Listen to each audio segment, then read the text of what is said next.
we have to really escalate the noise we make so that we'll be heard.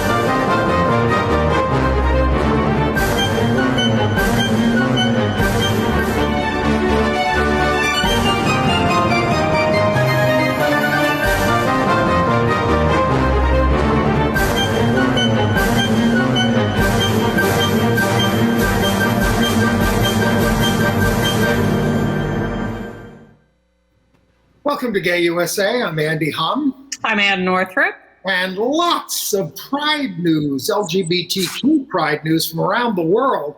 But our guest today is André Thomas, the co-chair of New York City Pride, which has ignited a firestorm by banning uniformed police.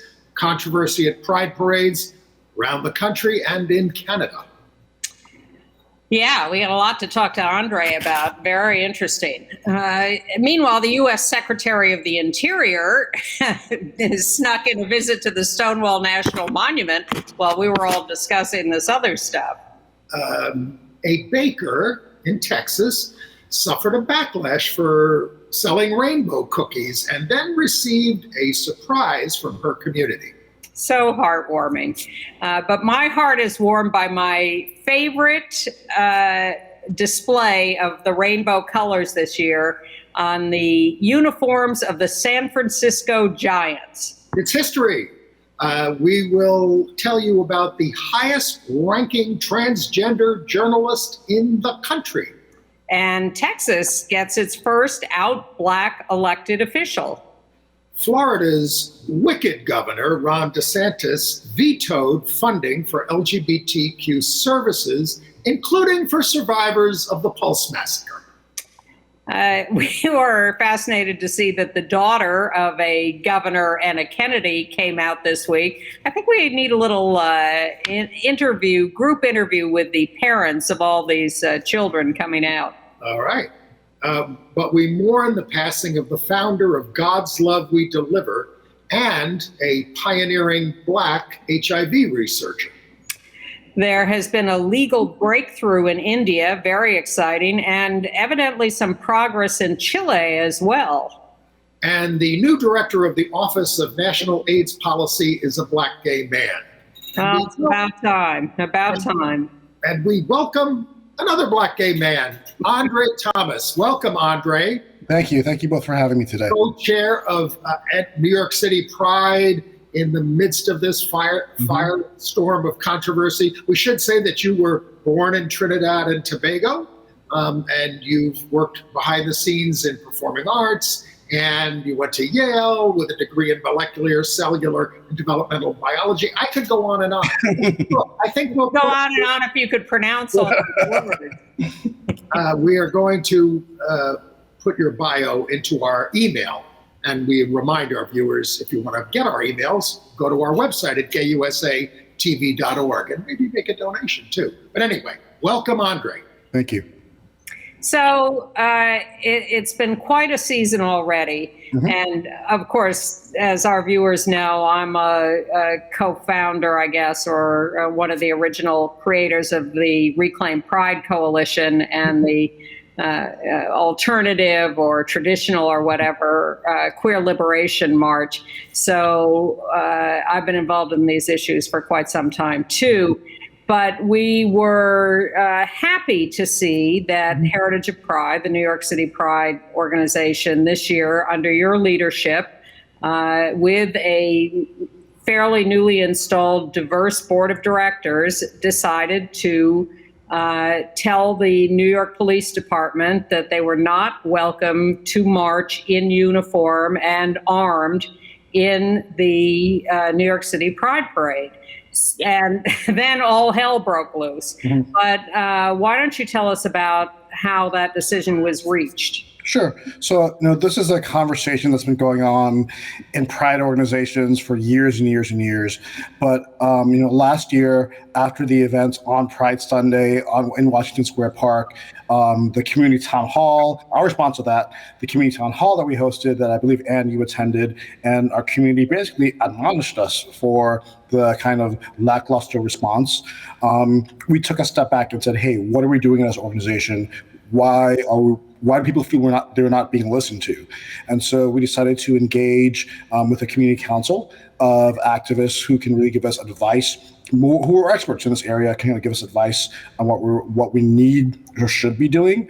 Let me stop you 1 second just to remind viewers that what we're talking about is that at the end of a very peaceful and large queer liberation march, suddenly as we entered Washington Square Park, the police came out of nowhere, out of hiding actually, and attacked the march with batons and pepper spray, all on the excuse that one person had taken a Sharpie and written a little thing about this big on a police car, and suddenly the entire march was under violent attack from the NYPD. And I appreciated Heritage of Pride standing up for us and condemning that. Yeah. But go ahead. And you can't go from a 2019 apology for Stonewall during World Pride to an incident like that and not sit up and pay attention. So through the past year, working internally with all the stakeholders, kind of continuing to talk with the NYPD and the city, we really decided we need to do two things. Look at decreasing police visibility, decreasing the militarized look, giving us more buffer zone between our attendees at all our events, not just the march, all our events, anything that we do live and in person. A lot of this, of course, is predicated on the fact that we're not doing large-scale events this year. So a lot of those conversations will start for maybe next year, and whatever we do live this year it's kind of like practice run for doing some of those things also too. And then looking at the visibility of how the NYPD is either highlighted in our events, either on social media, things of that nature, and how the Gay Officers League displays themselves in our march. We know that uniforms themselves, that's a triggering thing for people of color, for trans people, for brown people. And we approach goals saying, hey, we want to be able to have you participate like other cities have done, like Minneapolis did, after the murder of Philander Castle. The police department declared that their officers wouldn't march in uniform anymore. And so we went to them with that offer saying, hey, could you next year when live in big scale events come back, can you take it to a level where you are not in uniform? You can represent yourself as an organization, but you're not in uniform. You're not wearing that thing, that symbol that triggers so many people. And can you work with us to, humanize yourself to the community? And the city and the NYPD has been working with us on the visibility aspect, on community affairs officers who are LGBT, who are trans, who can or people of color who represent the community, and working with us to kind of tone down the escalation of the police presence. But Gold decided that they could not guarantee officers not marching in uniform. And that's why we have to take the stance that we did. So there, again, an explosion of controversy, lots of people saying, oh my God, we're excluding people. And let's give a little history here. Gold was founded back in the early 80s, and one cop was willing to show his face at the parade the next year, and everybody else wore disguises. And eventually, Gold marched in like T-shirts and had a banner. And then they won the right to march in uniform, which was considered a breakthrough. And in fact, we sued to have the New York City marching band, police marching band, march in the thing as well. But this has become an issue over the years. That there are a lot of people who don't like this look. Now, we're in Reclaim Pride. We left Heritage of Pride, or stopped going to that because we didn't want a march with cops. In fact, the police department would never allow police in uniform to march in a protest march, ever. And there we are. But so what do you say to, and you have to respond to a lot of it, to the people who say, you're excluding, nobody should be excluded? So there's, what we're looking at is equating the right of someone to wear a uniform for a couple hours a day in a parade to the right of someone to feel safe and secure and welcome at that same event. And for us, the priority is ensuring that people of color, people who are trans, can feel that safety and that welcomeness and that inclusion in our events. Gold can still participate if they decided to take their uniforms off. And for us, is the uniform their identity? Or, because a black person, a trans person, they can't take that off, but gold can. And so that intrinsic part of yourself is something that we know that they're holding on to. And for us, we thought it was a fair, almost non-controversial compromise to be able to let them. Now, yes, you're correct. They won the right to wear the uniform 20 some odd years ago too, but that was them. I wore a uniform myself. I was in the military for 8 years. I know that if I served on a Don't Ask, Don't Tell, and I knew that if I was found out back then, the consequences would be me going to jail and being dishonorably discharged. But for them, they don't face those types of consequences of being oppressed anymore. They're the insiders at the NYPD. And so for us, we're asking them to make a symbolic gesture of standing up for our community and saying that, we recognize that harm and hurt has been done to our community by the organization that we're part of. This is a gesture to show that we see you, we hear your pain. We suggested you could even wear a polo that says "Police Against Brutality." Sell that, give the proceeds to a trans organization, and everybody would love you. This would be something that you could show that what you're doing to really take steps to address harm that's been done. But you had a membership meeting of your larger membership, and they voted to invite Gold back in uniform, but they did something else that's not widely reported. They said, we will exclude an NYPD contingent, right? Isn't that also what they said? I think that's what the vote turned out to be, but our executive board decided to, and we're in the way our constitution is framed, our bylaws are framed, that the executive board can decide to make a policy that overrides these membership decisions, and that's what they decided to do. What's so disturbing to me is what I think is Gold's very closed-minded or narrow-minded look at this whole thing. The Queer Liberation March doesn't want police near it because of exactly those issues of people feeling safe. But in a very broad perspective, we have seen in, certainly historically, but much more so in recent years, I think, the brutality of so much of law enforcement across the board, across the country. And for Gold not to understand that people would feel unhappy about that from the police, whether they're attacking the Queer Liberation March brutally or killing George Floyd or Philando Castile or any number of people, or Kowalski, I'm sorry, I've forgotten his last name, in the Bronx, the guy whose apartment they went into and just murdered him, gay guy. It just seems to me so narrow on their part. And you and I were chatting before this, Eric Adams, mayoral candidate who used to be a member of the police force, was regularly standing up and giving press conferences about his complaints about the police force when he was a member of the police force. Well, he was a member of the Guardians, which was the black police officers group. And we don't hear the same thing from the gay officers action. We hear nothing from them publicly to question any of the, arresting trans people while walking, letting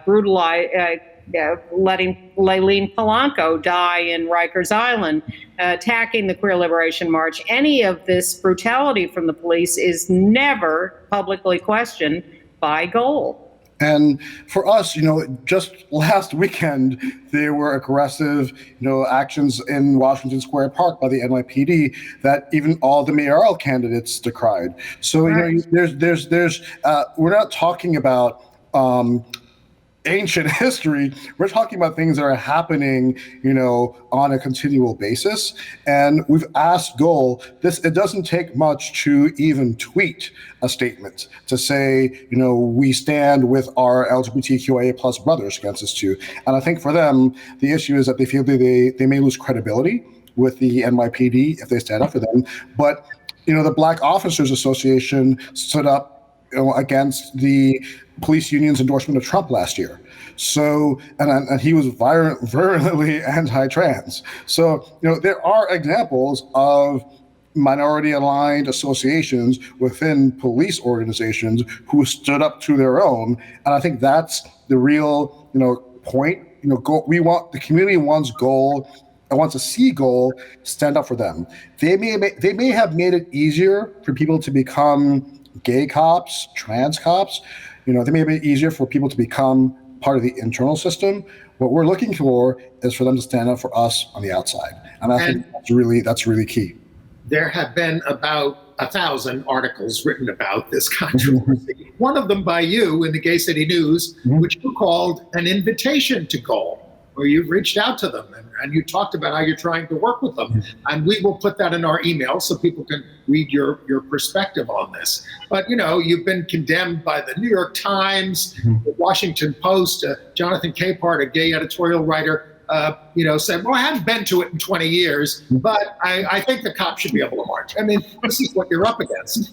Well, what I'm up against is privilege, and people who don't recognize their privilege. There's a backlash, and there's a backlash to the backlash.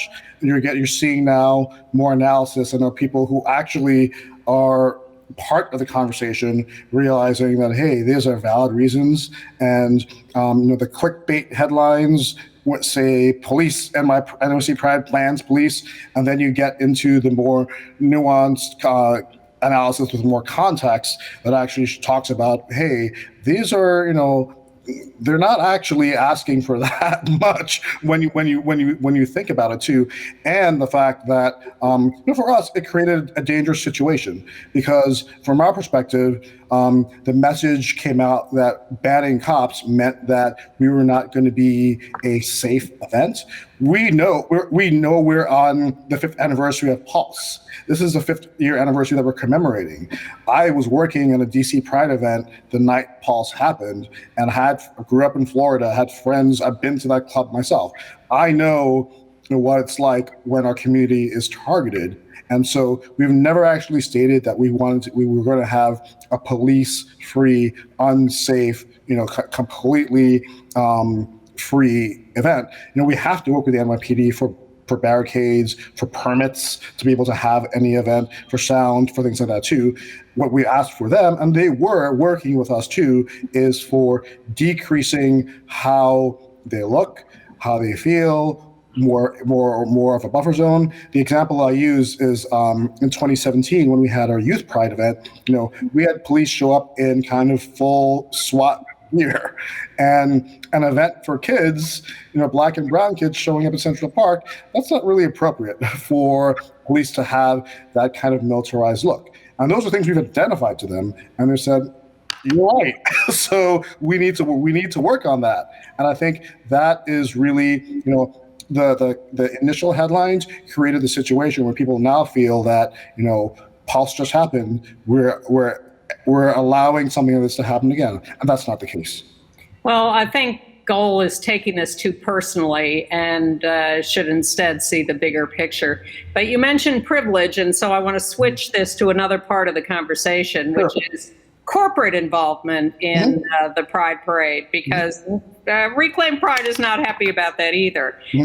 We think that the parade has been turned into nothing but a parade of corporate floats, that corporations are there not because they're entirely cynical, but certainly they see their corporate interests in finding customers primary, but maybe most of all, the idea that so many of these corporations are giving far more money to right-wing politicians who are passing all these laws that are out to get us than they are giving to any parade or other community organization.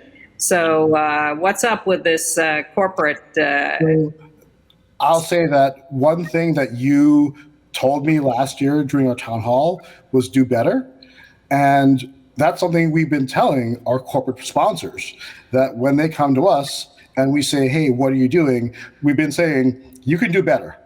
you can do better for us, you can do better for our community, you can do better, so show us what you're actually doing. So instead of, partnering with them on a big float, we're partnering with them to activate with different community organizations, different groups. Target, who's one of our sponsors, for example, and we're not doing a big float with them. They're sponsoring our Youth Pride. And for Youth Pride this year, we were partnering with close to 100 youth centers, LGBT youth centers across the country, as far as Alaska and Hawaii, to have watch parties and safe spaces. Some of these are homeless shelters for LGBT youth, and Target has provided funding for them to be able to have these events, to give a safe space for them during Pride. So instead of saying we're going to have a big float, we're going to see how can we partner this corporation with this community organization to really create authentic ties and support the real grassroots work that's going on. So I think we come to them and said, do better and really push the work that we're doing. Certainly look into the campaign contributions that they're making. A lot of them are pretty anti-gay in that sense. Mm-hmm. But have you ever considered, the Stonewall 50, admittedly, it was the biggest one ever, I guess, but it took from noon until 1 a.m. to finish, all right? And a lot of it is corporate. Have you ever thought of just asking the corporate sponsors, the good ones, to just stand on the side with their banners and cheer us on and let us march, let the community march? Yeah, and our what we're doing activation-wise for the marches here is very community-focused, is very much that essence. And we have to think about planning for next year, how we implement that, and how we say to them, maybe the march is not the right place for you to be at. Maybe you can be at this other event, or you can be here, or you can work with us in different ways. You can sponsor a panel on women's empowerment. Sky Vodka, for example, is giving us $25,000 to give to grants for nightlife workers who've been affected by the pandemic. So instead of doing that thing, we're going to focus your money that you give to us in other ways to really support the community and go directly to us instead of being on a float going down Fifth Avenue. Well, yeah, we'd be thrilled to see no more floats, and as long as you're quoting me, I will take this opportunity to make this request for next year, which is absolutely vet these corporations on their political contributions and see who they're giving money to. Where we see this new organization, they're giving hundreds of thousands of dollars to not only individual right-wing candidates, but the Republican Governors Association, Republican congressional committees, and all of those people are the ones who are really doing us harm all over the country. Yep, and we've seen that their tact has always been to give equally to both parties because they feel that that's no good. That's not good. It's still good. It's still good. So now we're having this pause for the year really has given us time to sit down with them and say, do better. And really, if you say you're with us, then actually be with us. Oh, there's a new group. We don't know who's running it, but they're online called keepyourpride.org. Yes? Right. Corporate Accountability Project. Right. They say they're looking at you as a target because of this corporate involvement. Are you aware of them? Do you know who's running them? I have no information about that too. Sounds like you're prepared. It's I think last year, for example, we knew that both of these issues, corporate involvement and police involvement, were going to be big things for us to tackle. And so we've committed to giving the time and the space and the energy in order to do those. We can only kill, there's two birds, there's only one stone. So we can only, really tackle, and creatively tackle both of these issues at the same time. And it's an ongoing kind of parallel work that we're really committed to do. It takes a lot of work. It's uncomfortable work. The whole thing is enormous and uncomfortable. And I applaud you for standing up to your membership and their privilege and ignorance and insisting on sticking to these values. So I would say, obviously, there's a long way to go, but I appreciate the steps you've taken. Thank you. And we're mandating this type of training, diversity training, inclusivity training for our membership. We're in the process of setting it up right now and having it be something that we require them to kind of go through, because we feel that education is really the way to solve a lot of these problems, a lot of these issues. People sometimes, over the past year, and everything that's gone on, they've seen what's going on, but how much have they paid attention to it?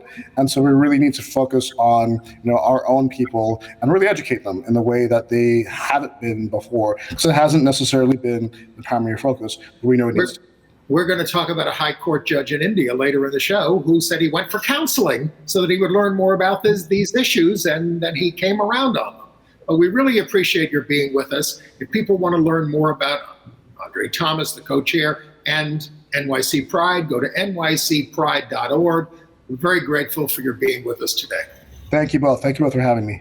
Stay in touch. Thank you. Good luck. Bye. Okay.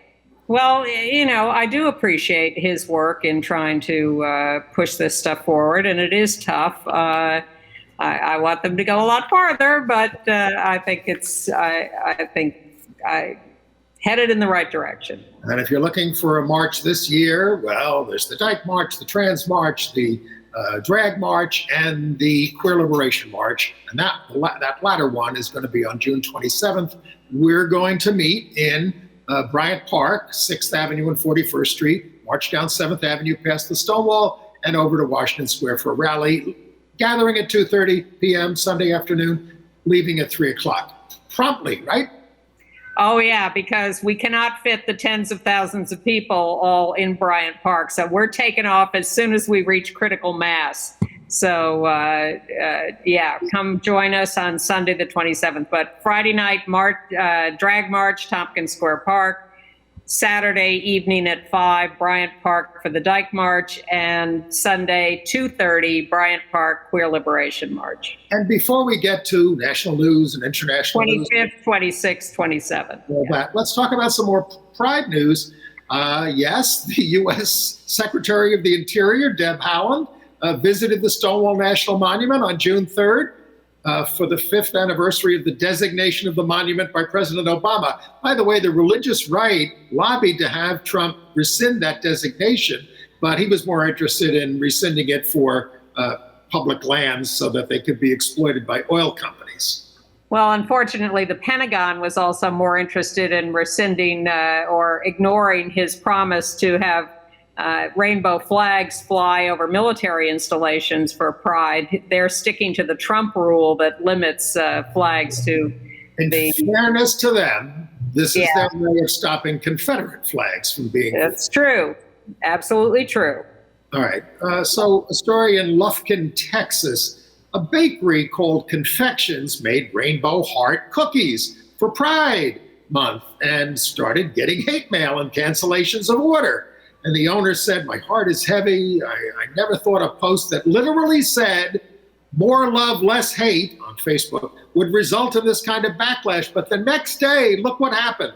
There was a big line around the block of people buying out the inventory of all their baked goods, not just the rainbow cookies. So that was, and this woman said, "If you've got an issue, I've got a mouth." Well, they sold out for 2 days in a row at least, and then people started offering donations when there was no more inventory to buy. So and this is East Texas, so that's a very heartwarming story. It's also astonishing and heartwarming that the LGBT Historical Society in San Francisco has uncovered and is displaying a fragment, a fairly big fragment, of the original rainbow flag made by Gilbert Baker and scores of volunteers in 1978. This is each piece hand dyed in huge vats of color, and then the leftmost panel is a little dark, but there are 8 panels there. The flag was then reduced to 6 panels a little later because 2 of the colors were too expensive to reproduce in en masse. So then it became a 6-panel flag. But this is a piece of the very first original rainbow flag, and it's on display at the LGBT Historical Society in San Francisco as part of an exhibition called Performance, Protest, and Politics, the Art of Gilbert Baker. Well, Gilbert Baker really got the flag out there, mainly in the early 90s, mid-90s, really made it an international symbol. And look at what they did at the Cathedral of St. John the Divine in New York, the largest church in the city. Look at how they lit it up there with rainbows. It's beautiful. Well, I actually think the more beautiful version of this is on the uniforms of the San Francisco Giants baseball team, where they've managed to get those 6 colors plus the trans flag colors plus the black and brown stripes that have been added to the rainbow flag for black and brown communities. And they put that on the cap on the left there and on the sleeve of the uniforms and wore it one night last week. I think that looks fantastic. I love that version. This is historic because, you know, they have to get the approval from every member of the team in order to do this. And they couldn't get it last year. And they also have to get the approval of the league. But they got it this year. And by the way, the Giants won the game 4-3, are in first place in the National League West. And the players said they were proud and happy to be able to wear the colors. And congratulations to Lodi, California, which held its first ever Pride Parade. There are always new people coming out. And they got a bigger turnout than expected. So things are up to date in Lodi. And San Diego has uncanceled its Pride parade. Because of COVID, they canceled it. Well, they've uncanceled it, but only to hold a resilient People's March. So they are not going to do the whole corporate float thing. They're holding a People's March. I hope that teaches people that that's the way to go. That's in July, and next year they're undecided whether they'll have a march and a parade. Ronna McDaniel, the chair of the Republican National Committee, tweeted Pride greetings, hailing the disputed doubling of LGBTQ support in 4 years, calling the party a big tent and supporting fair protections. Translate that, no protections for LGBT Americans. Now, this nevertheless prompted Tony Perkins of the Family Research Council, named for the closeted actor who died of AIDS, no he wasn't, to call for the boycott of the Republican National Committee, if only for its tone deafness to Christian hatred of all things gay. He also wants you to boycott Coke and Skittles. Well, speaking of which, we referred to this in the interview with Andre.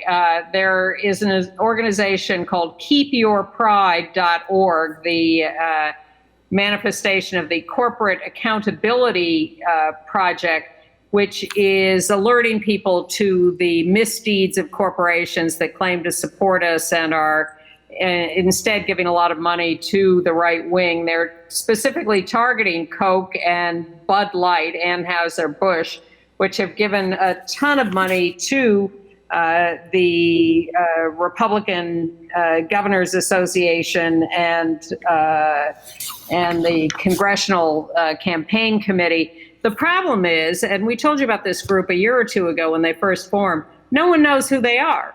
You go to their website, there are no names, there are no descriptions of who this is. So it's a little rich to have them call themselves an accountability project when they won't be clear about who they are. Now, some people say, well, you know, if they come out about who they are, they'll be so viciously attacked by the right wing that it'll be, you know. André Thomas put his name on his cause here, and he is taking a lot of flack. Exactly. I think that's come out, accountability project. Well, the Department of Justice has come out, not only defending Trump in his libel suit where he denied knowing the woman he raped, but vigorously now defending a religious exemption from federal civil rights law that lets federally funded religious schools discriminate against LGBT students. 40 of these students are suing the Department of Education over this, and now our Department of Justice is fighting against them. Now, these are schools that get federal money for scholarships for students, for research projects. This is not to federal money that is funding just religious experiences, but they discriminated against their LGBTQ students who are suing them for that as violations of federal law. And the Justice Department is now saying, we support the colleges. We support their right to discriminate. Right. And we are anxiously awaiting the ruling in the Philadelphia case, where the Supreme Court is going to decide this month, almost surely.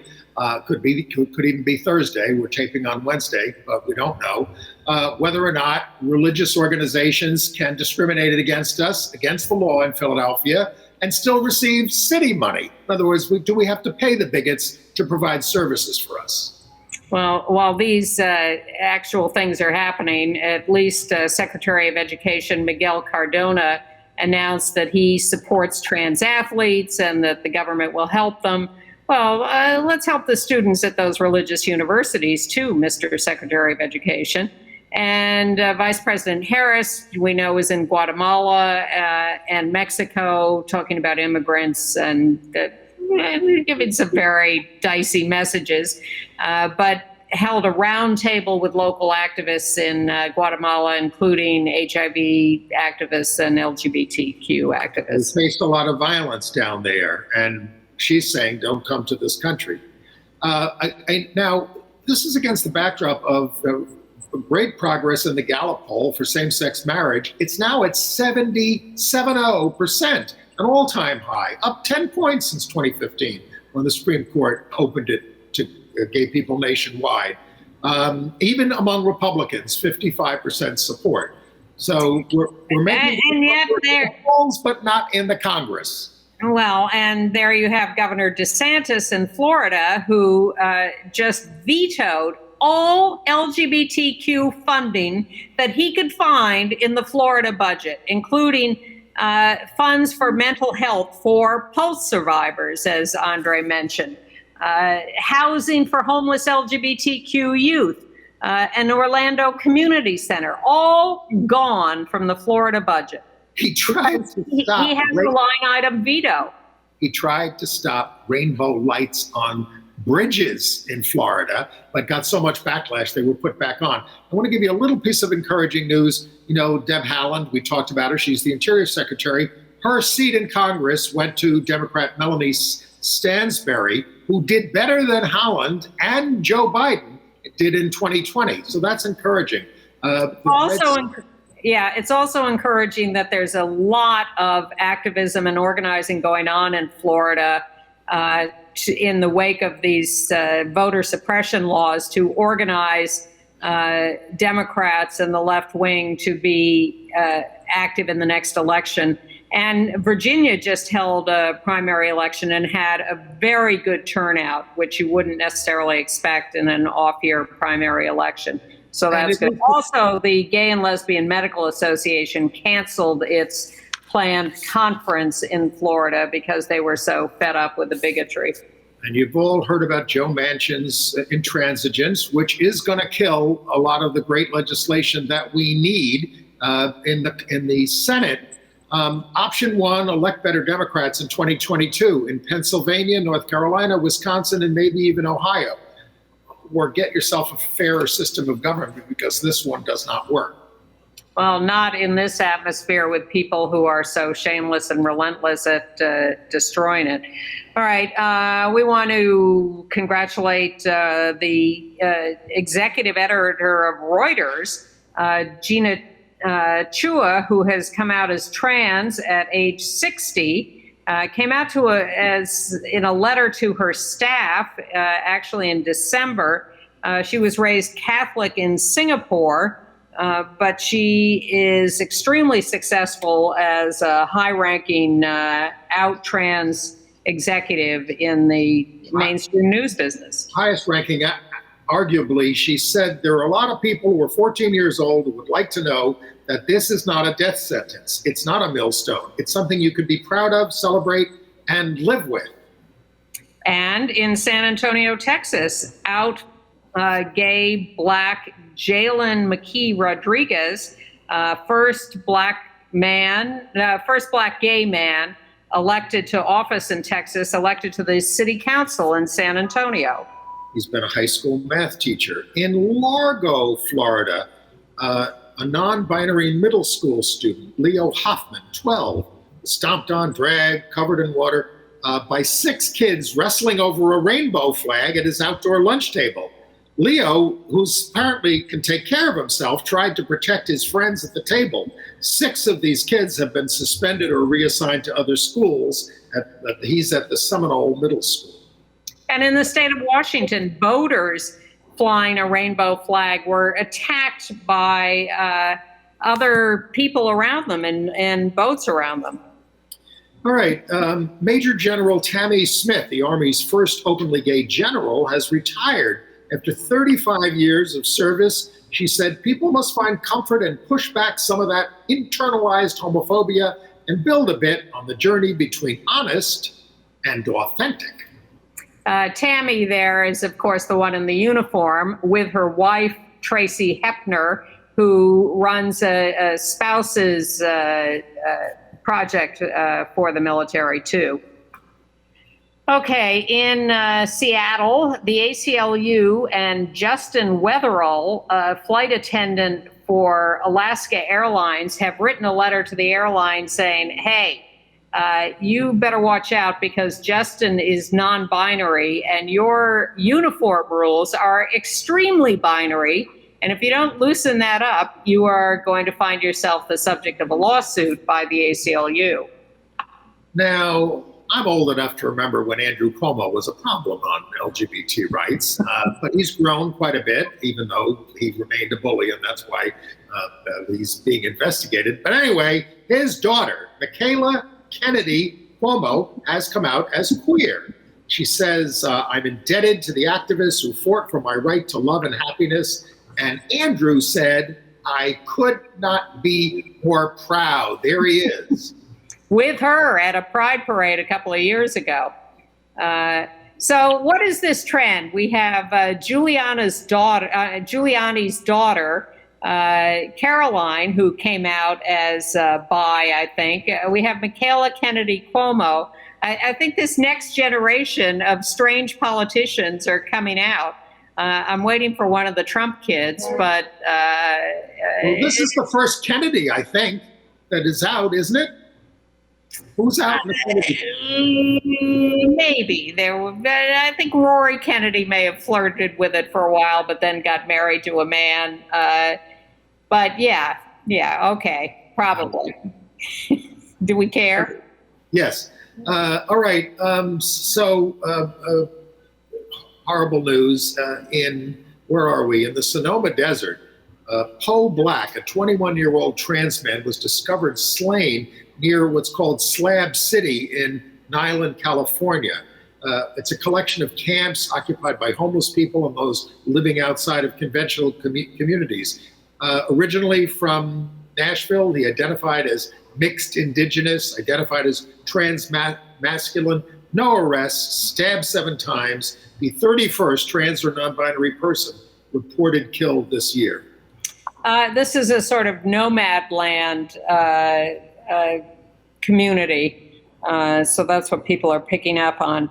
In Dallas, 4 men have pled guilty to luring gay men on Grindr, robbing them, assaulting them, taunting them. They've been convicted of hate crimes. They're going to be sentenced later this month, and one of them in October. Watch out. Please watch out for who you meet online. I wasn't pleased that bisexual Katie Hill, as a member of Congress, resigned from Congress when her ex-husband, engaged in revenge porn. Now she sued them and 2 media companies for publishing nude photos of her. But a Los Angeles Superior Court judge, Yolanda Orozco, dismissed her suit, versus the Daily Mail and ordered her to pay $103,000 in court costs to the tabloid. The judge said the photos were a matter of public interest that spoke to her character and qualifications for her position. She was also last week ordered to pay $84,000 in legal fees to Red State editor Jennifer Van Laar. Her ex, who Hill said subjected her to 15 years of abuse, remains a defendant. Yeah, again, the moral of the story, don't take nude pictures. When your husband gets mad at you, you're in trouble.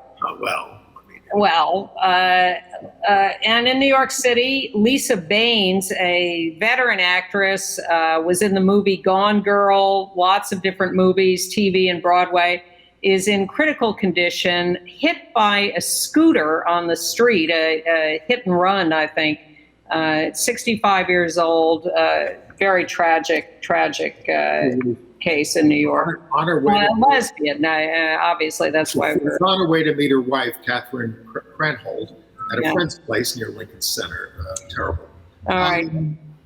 The Board of Corrections in New York City has voted now to end solitary confinement in city jails. Kind of. A lot of that.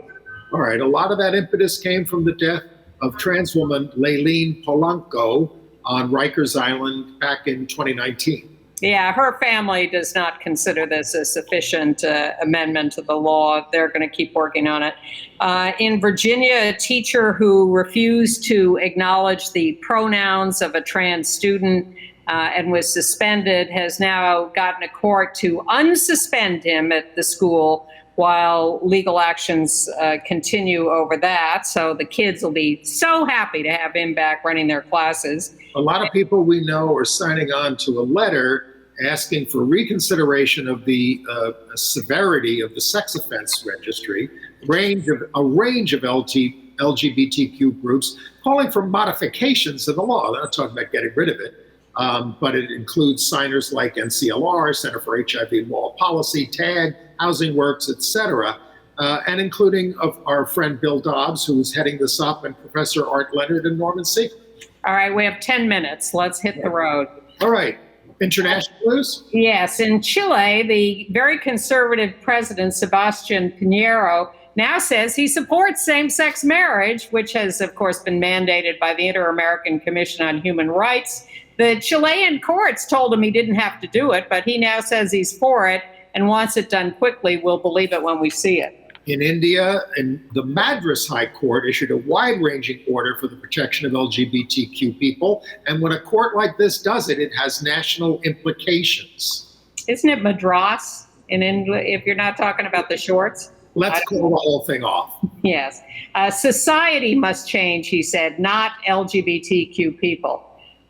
In Afghanistan, a strange picture celebrating Pride, Kurdistan troops with guns and a banner and flags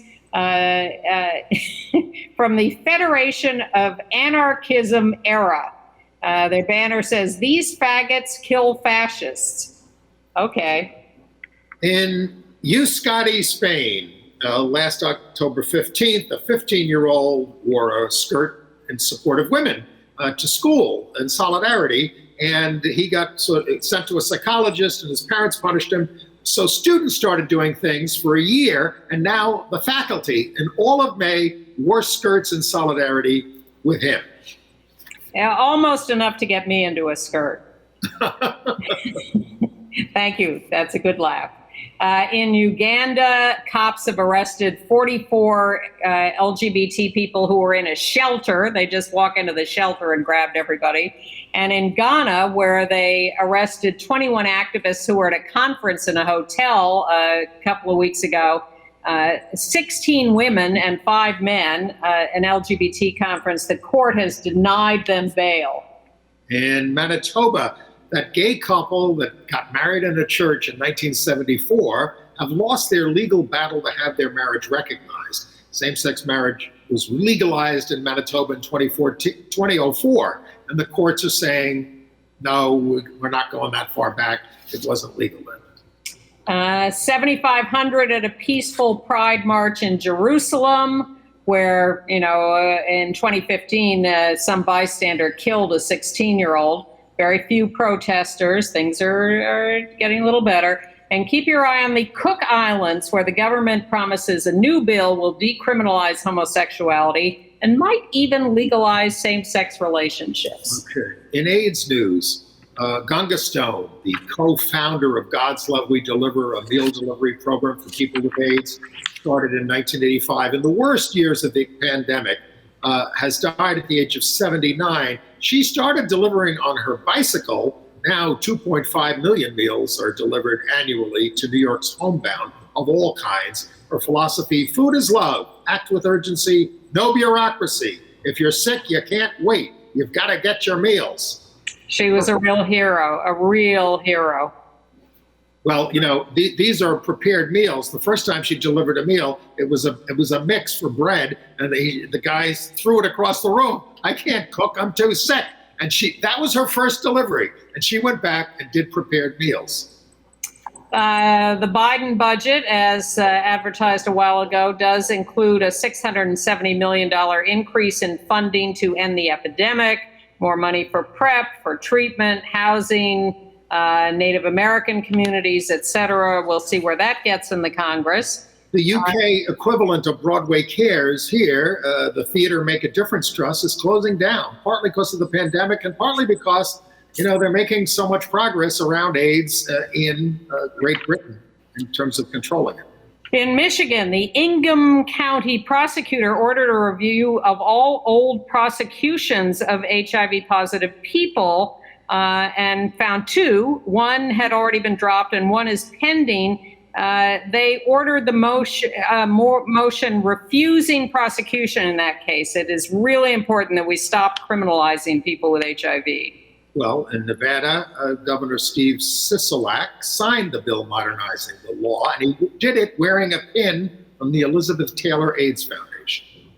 And as we feared, Scott County, Indiana, has voted to end their needle exchange program, although they have delayed that till the end of the year. So activists are going to still try to change that around because it's been a hugely successful program. Even Trump's Surgeon General Jerome Adams testified in favor of keeping the program. And go ahead. In Georgia, we mourn the loss of Dr. John Peterson. He was a Black gay psychologist, early AIDS researcher in behavioral ways. And he was one of the first to talk about the causes of the epidemic, especially in the Black community, being not just the virus, but discrimination and other issues like that led people to become infected. He is second from left in that picture. Yeah. He was the first Black gay man to become a full professor there at Georgia State. And we celebrate the hiring of a new director of the Office of National AIDS Policy, Dr. Harold Phillips, who is an out Black HIV positive man. He's held a number of government AIDS jobs, and people are very happy that he's got the job now. Okay. Entertainment news? Yes, in our remaining 4.5 minutes. I watched the end of Pose. I watched every episode of the series. It was wonderful. I really will miss it. And they did a great job with the last double episode.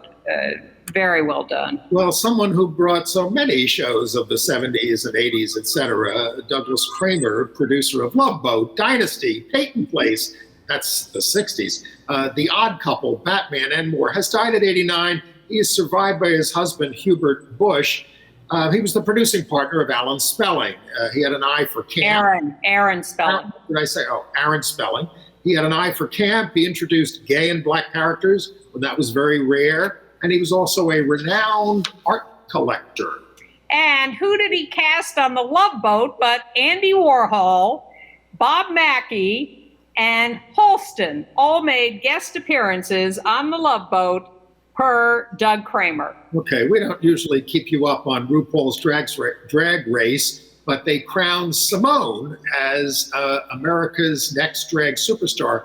Simone said I had to learn to love my blackness, my queerness, and myself. And so on the show, it was a kind of a love letter to blackness and queerness.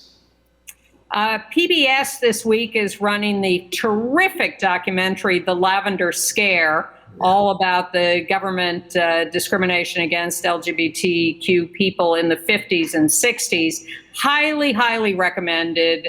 Look for it in your guide on your TV or on the PBS website, perhaps. The Lavender Scare. I hope Merrick Garland, our Attorney General, watches it and gets some appreciation for what we're going through. Whoa. And Danger Force, a Nickelodeon show, has cast a trans actor, Sacha Cohen, 13 years old, trans male. He's cast as a guest on one episode of Danger Force. Yes. Never thought he'd get a trans role, but now wants to be a role model. Love, Simon, and X-Men actress Alexandra Shipp came out in an emotional Instagram post at 28. She said she struggled with her sexuality and her femininity and got scared it was too late for love. Now she's happy every effing day, she said. It's never too late to be you. She's now 29. I just want to, because we've raced through this and have a few extra seconds. The Pose finale dealt with access to protease inhibitors, Billy Porter giving his meds to his boyfriend to save his life, and then dying himself, sorry for the spoiler, recreated the ACT UP demonstration at the FDA, and the ashes actions where we dumped people's ashes. We did it at the White House. They did it at a church in the Village. Is all this in Sarah Schulman's book? Well, yes, it is. And recreated another ACT UP meeting. Really moving, terrific documentation of a lot of our lives. And I really appreciate what Pose has done over 3 years. I think they've been extremely responsible in bringing to life these communities and these issues. All right. So do sign up for our emails at gayusatv.org. We're going to include a lot of extras. André Thomas's article. I have a review of Peter Tatchell's documentary there, and other things that you can read about. And also, if you want to make a Pride donation to Gay USA, you can do it there too. Well, that's always welcomed, and we're always grateful for that. And we hope you're finding ways to celebrate or demonstrate or do whatever in Pride Month, and we'll see. Everybody should do it in their own way. Exactly. We'll see you next week. Thank you for watching. We have about 20 seconds. So how are you, Ann? Are we ever going to do this show together in the studio again? Who knows? Who cares? This is working okay. Thank you for being with us, everyone. Yeah. We appreciate it. And again, we'll see you next week. Bye.